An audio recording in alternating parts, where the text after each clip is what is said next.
শত ব্যস্ততার মাঝেও আমাদেরকে কিন্তু আমাদের শরীরের দিকে নজর দিতে হবে। বিশেষ করে আমি শিক্ষার্থীদের উদ্দেশ্যে বলছি, যারা বাবা মার সঙ্গে থাকে না, যারা বিভিন্ন হলে থাকে, ডরমিটরিতে থাকে বা মেসে থাকে, তাদের উদ্দেশ্যে বিশেষ করে বলছি যে তাদের স্বাস্থ্যের প্রতি নজর দিতে হবে। কেননা তারা নিজেরাই নিজেদের অভিভাবক।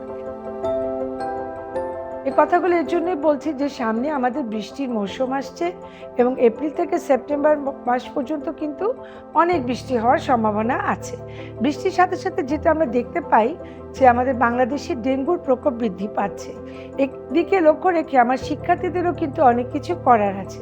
সবচেয়ে বড় জায়গাটা হচ্ছে তারা যখন চলাফেরা করছে, কোচিংয়ে যাচ্ছে, পাবলিক বিশ্ববিদ্যালয়ে যাচ্ছে বা বেসরকারি বিশ্ববিদ্যালয়ে যাচ্ছে, বা তারা যেখানে থাকছে বা যেখানে তাদের বাবা মা থাকছে, সেসব বাড়িঘরের মধ্যে যাতে পানি না জমে, ফুলের টবে যেন পানি না জমে, পুরনো জিনিসপত্র যেন কোথাও পড়ে না থাকে এবং এই পানি জমা যাতে না হয় সেদিকে তাদেরকে লক্ষ্য রাখতে হবে।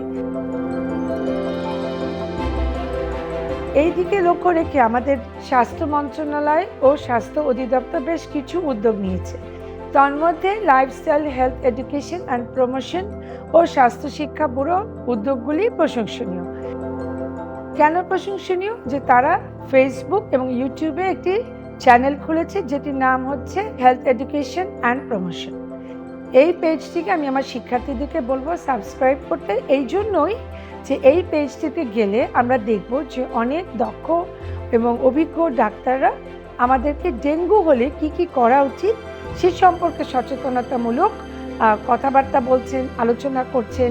এটি কেবলমাত্র যে ডেঙ্গু নিয়ে বলবে তা নয়, এটা সার্বিক স্বাস্থ্য ব্যবস্থাপনা নিয়ে বলবো। আমি আমার শিক্ষার্থীদেরকে আহ্বান জানাচ্ছি যে এই ফেসবুক প্ল্যাটফর্মে ইউটিউব চ্যানেলকে তারা সাবস্ক্রাইব করবে এবং বন্ধুদেরকে উৎসাহিত করবে হেলথ এডুকেশন নিয়ে জানার জন্য।